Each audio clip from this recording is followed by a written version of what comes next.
Hello friends, রিম্পাস চ্যানেলে তোমাদেরকে welcome. দেখো আমি আজকে চলে এসেছি একটা কাবলি চানার রেসিপি নিয়ে। এখানে দেখো আমি কাবলি চানাটাকে 7-8 ঘন্টা ধরে ভিজিয়ে রেখে দিয়েছিলাম। তোমরা চাইলে ওভারনাইট ভিজিয়ে রেখে দিতে পারো। এর মধ্যে 2টো আলু দিয়ে দিয়েছি একবারে, আর নুন হলুদ দিয়ে এটাকে 5-6টা সিটি দিয়ে নিয়েছি। এদিকে দেখো কড়াইয়ে আমি সর্ষের তেল দিয়ে দিয়েছি। এবার একে একে যা যা ফোড়ন দেওয়ার সব দিয়ে দেবো।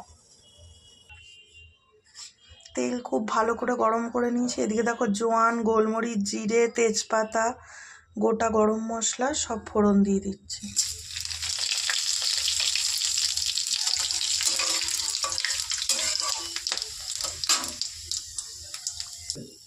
এবার দেখো এর মধ্যে হিং দিয়ে দেবো।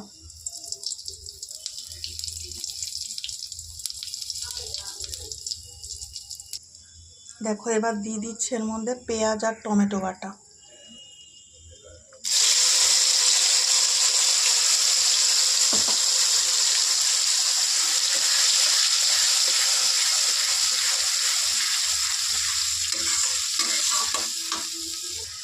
দেখো টমেটো আর পেঁয়াজ বাটাটা দিয়ে কিছুক্ষণ নেড়ে নিলাম। এবার দেব আদা রসুন আর কাঁচা লঙ্কা বাটা। দেখো মশলাটা ভালো করে কষিয়ে নিয়েছি। এদিকে দেখো টক দই, কাশ্মীরি লঙ্কার গুঁড়ো, জিরে ধনে গুঁড়ো দিয়ে আমি এটাকে ভালো করে আগে ফেটিয়ে রেখে দিয়েছিলাম। এবার এটা দিয়ে দেবো ওর মধ্যে। দেখো এই মশলাটা দিয়ে দিয়েছি। দইয়ের সাথে যদি এই মশলাটা সবসময় মিক্স করে দাও তাহলে কিন্তু দইটা ফেটে যাবে না, আর না হলে দই দিয়ে সবসময় তো কমিয়ে রাখতে হয়, না হলে ফেটে যায়। মশলার সাথে মিক্স করে দিয়ে দেখবে ফাটবে না, হাই ফ্লেমে করা থাকলেও ফাটবে।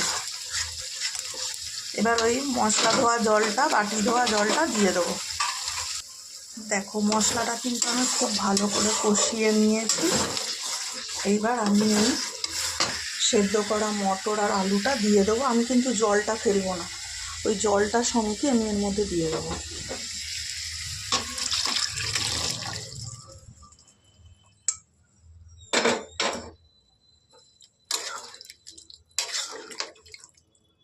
এবার এই খুন্তিটা দিয়ে আলুগুলো কেটে কেটে দেবো।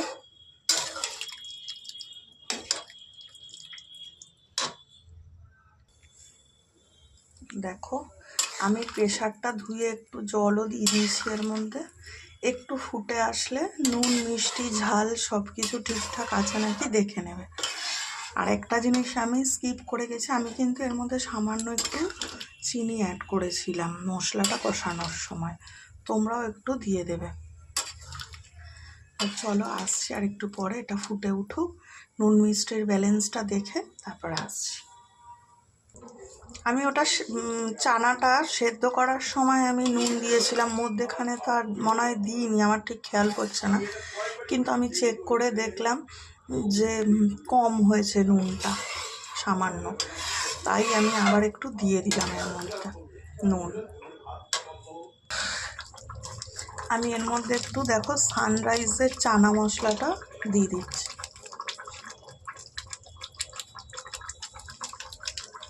এটা অপশনাল, তোমরা চাইলে দিতেও পারো, চাইলে নাও দিতে পারো।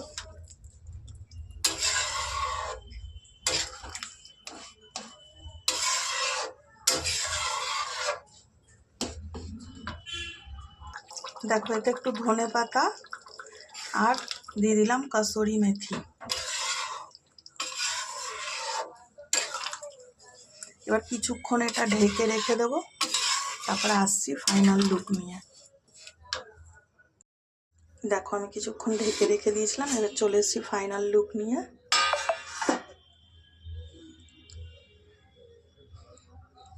দেখো কেমন হয়েছে, এভাবে তোমরা একবার বানিয়ে করে খেয়ে দেখো, আশা করি তোমাদেরও ভালো লাগবে। আর আমার পাশে থেকো, আমার চ্যানেলটা সাবস্ক্রাইব করে দিও। আর রান্নাটা আমি কেমন করলাম, কি কোনো ভুল ত্রুটি হলো কি না, তোমরা অবশ্যই কিন্তু কমেন্ট করে জানাবে। টাটা বন্ধুরা, বাই।